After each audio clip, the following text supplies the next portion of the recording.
So now what we're going to do is we're going to actually try to determine whether or not the table of values, sometimes just I may refer to table of values simply as TOV, so TOV.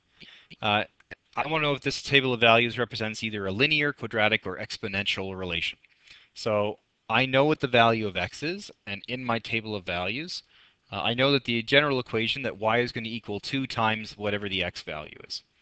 So if I go through and I do the math, if I substitute in the x value for 2, 2 times negative 3 gives me negative 6. 2 times negative 2 gives me negative 4. 2 times negative 1 gives me negative 2.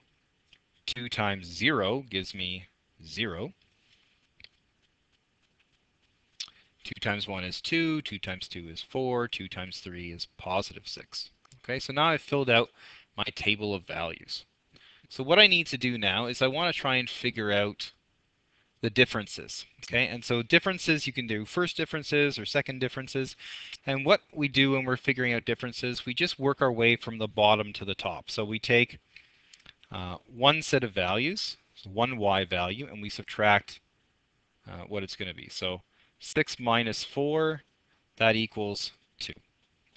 And then if we do 4 minus 2, well, that equals 2. And we do 2 minus 0, that also equals 2. And if we continue going up, 0 minus negative 2 is equal to positive 2. Negative 2 minus negative 4 is equal to positive 2. And finally, negative 4 minus negative 6 is also equal to positive 2. So what we notice is that the differences, the first time that we went through this, all of our differences are the same. So the first differences,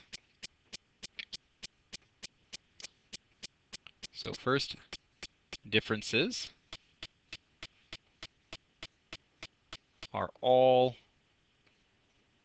positive 2, i.e. the same. They are the same number. Okay? And in fact, if you were to graph this particular equation, what you'd end up with is a line that goes something like that. Okay? And so in this particular instance, because all of our first differences are in fact the same, so your first differences are the same, it becomes therefore a linear equation. So when the first differences are the same, it's a linear equation. Okay? And the highest exponent in the equation, if we add an equation here to the x term, the equation is actually 1.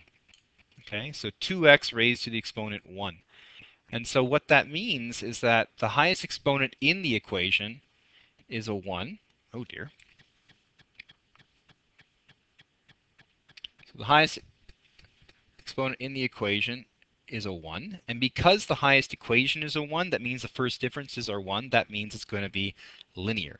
So when the highest exponent is 1, that also means that it's a linear equation.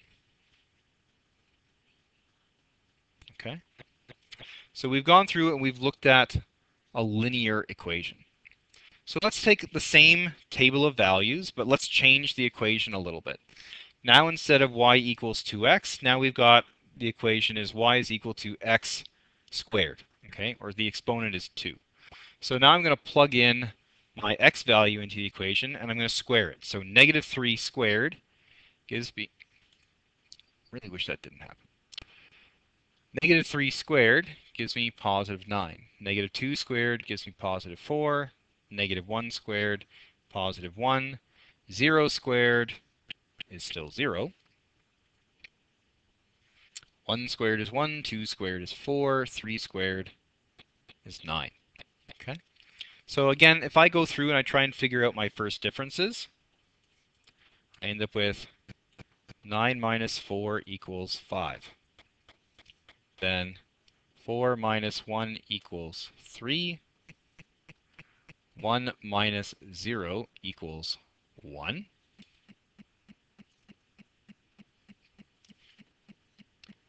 0 minus 1 equals negative 1.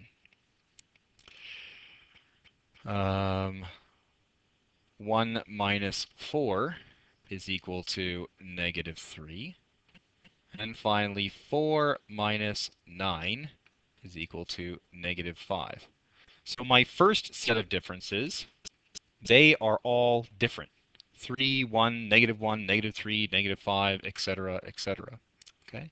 So if my first differences are different, then let's go through and let's try this a second time to figure out our second differences.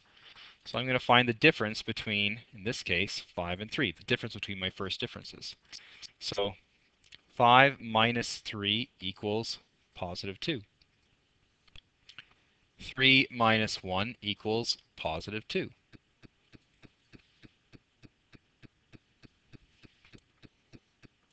1 minus negative 1 equals positive 2. Negative 1 minus negative 3 equals positive 2. Tell there's a theme to this. And negative 3 minus negative 5 also equals positive 2. So what we can see from this is that our second differences are now the same. So our second differences are the same, and the highest exponent in the equation, again, the equation is y is equal to x squared. The highest exponent is 2. So when the highest exponent is 2, the second differences are the same, and that means that this is actually a quadratic relationship. Okay, so that's a quadratic relationship. So let's try this one last time. In this case, same table of values, but now the equation has been changed to y is equal to 2 to the exponent x. So now the x value is the exponent. So I need to figure out, well, what's 2 to the exponent negative 3. Okay. Well, that's going to give me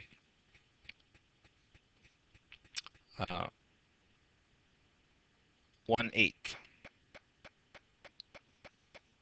2 to the exponent negative 2 is going to give me 1/4. 2 to the exponent negative 1 is going to give me 1/2. 2 to the exponent 0 will give me 1. 2 to the exponent 1 gives me 2. 2 to the exponent 2 gives me 4. 2 to the exponent 3 is going to give me positive 8. So what I notice here is that I'm not going to get, if I try and do the first differences, I'm going to end up with 8 minus 4 equals 4. 4 minus 2 equals 2. 2 minus 1 equals 1.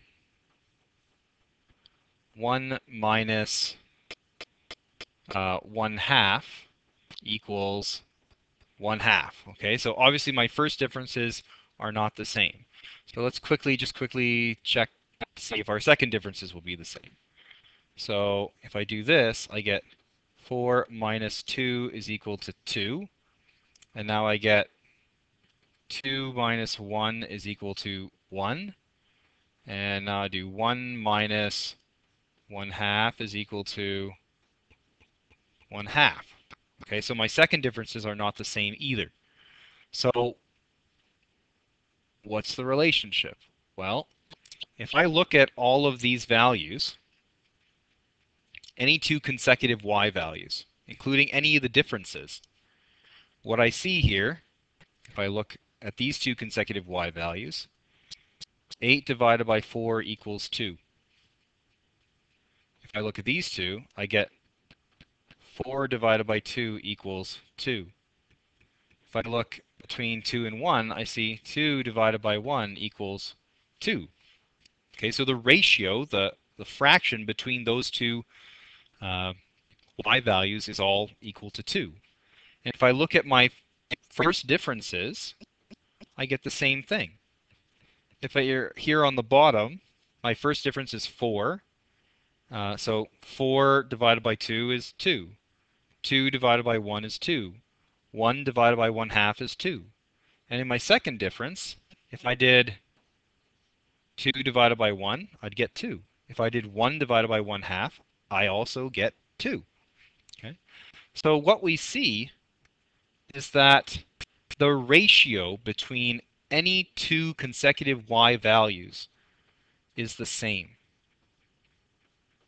So the ratio between consecutive y values uh, is the same. Okay, so between y values is the same. And here, the highest exponent in the equation is actually not a number, but here the highest exponent is a variable. So anytime that you see an exponent that is a variable number, that means it's going to be an exponential relationship.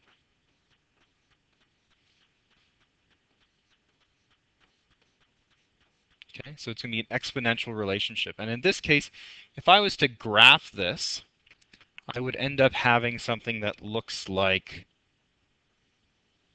this. Okay. Similarly, if I go back to the previous one where I didn't graph the quadratic relationship, I would have a graph that looked similar to that. Okay. So the key here is that when you're going through different types of relationships, you can tell whether or not it's going to be linear or exponential um, based exclusively on you can look at it based on the shape. Okay, you can look at it based on the formula, or you could look at it based on the table of values and the differences that are in there. Okay.